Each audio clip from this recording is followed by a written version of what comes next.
The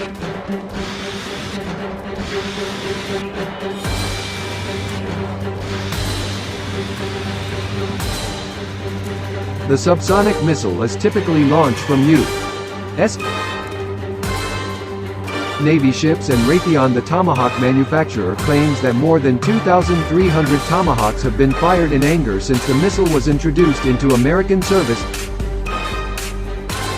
Current advanced Hawking for Marion. Burying this on the fly is also the capability which allows to wait in it can, since here comes the Block 5. In a recent statement, the U.S.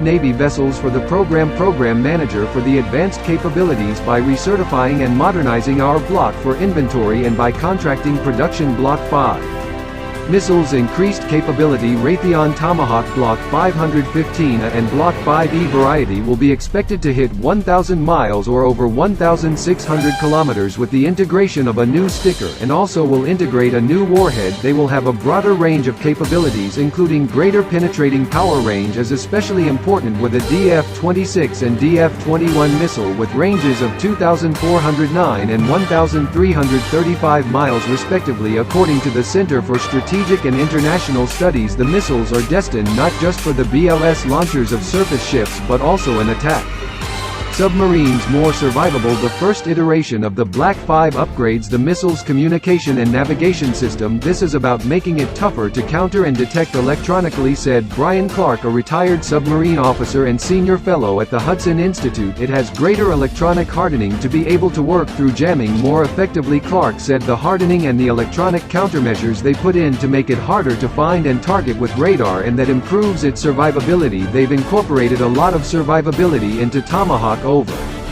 the years. This takes it a step further to make it less susceptible to jamming of its eager for its communications, but it could perhaps also counter enemy radar that might be used to target it and shoot it down. In 2017, Raytheon Tomahawk program manager told reporters at an event at the missile plant in Tucson, Arizona, that B navigation system upgrades will ensure them and so can strike targets even if GPS is taking down. There will be a couple-year development effort to determine the configuration of the seeker to go into the missile, then a couple of years to fully vet it out and make sure we accurately know what the system performance is. The missile should be ready for fleet used in the 2022 timeframe. ESAT upgraded, it can lawyer. It's got tremendous range to Dave Adam, Raytheon Tomahawk program manager. There is a unique thing about Tomahawk Adams continued. Every other weapon is limited by power and energy, battery operated, because it generates its own power. It gives us options. As for these long-range anti-ship missile, I'll raise them and always stay in the short term using it over the given that lucky. It's not an either or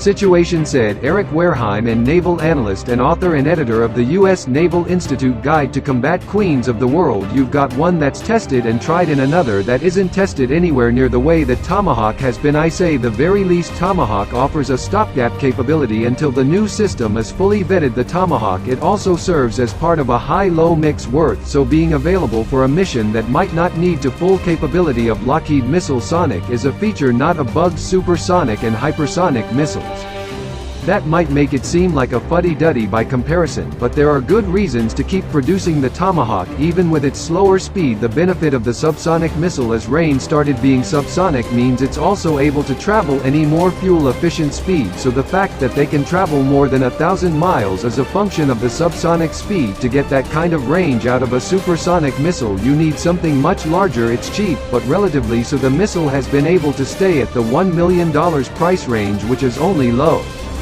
And 4 missiles. Raytheon to Supersonic Standard Missile 6 can reach speeds of Mach 3.5. Future iterations believed to be capable of reaching hypersonic speed, what cost more than 4 times as much for shots and have less range. That's the Tomahawk key differentiator. The key capability of Tomahawk is the cost. Hedrick said he can be purchased in larger quantities and you can afford to lose some to defense capabilities even as you penetrate. That's one of the reasons why an expert in missile technology with the Center for Strategic and International Studies agreed that cost is a big advantage of Tomahawk, especially for its low-end missions. As long as they can keep them to about $1 million per shot, the name is going to want those all day long. it's all in the mix. The key to thinking about a subsonic cruise missile is understanding how it fits, make it an attractive part of a varied and complex threat to present an adversary. The question is what's going to be the mix between hypersonic things and things that supersonic and subsonic. He said that I think is the right question, as long as you have standoff. Subsonic and supersonic are going to be part of the equation, even pretty high-end fight. I don't think the hypersonic stuff will fully replace subsonic stuff. It might just mean you shoot your subsonic stuff earlier, let them fly for a while, and everything arrives at the same time as part of how you structure park. The Hudson analysts agree that the mix was important, saying that even with the arrival of master missiles, the Tomahawk has a place. The combination of the Standard Missile-6, which has a surface to do 100-plus mile range anti-ship naval strike missile battle for the littoral combat ship and next-generation frigate, and the Black 5 upgrades on Tomahawk will give the name Bearable Birds a place in the service's vertical launch system cells for some time to come. Clark said between Tomahawk Block 5, the Standard 6, the Naval Strike Missile, and the LR, as the Navy has a collection of attack weapons that they are happy with. He said, adding that a long-running effort to develop a next-generation land attack weapon has lost some of its urgency. The development of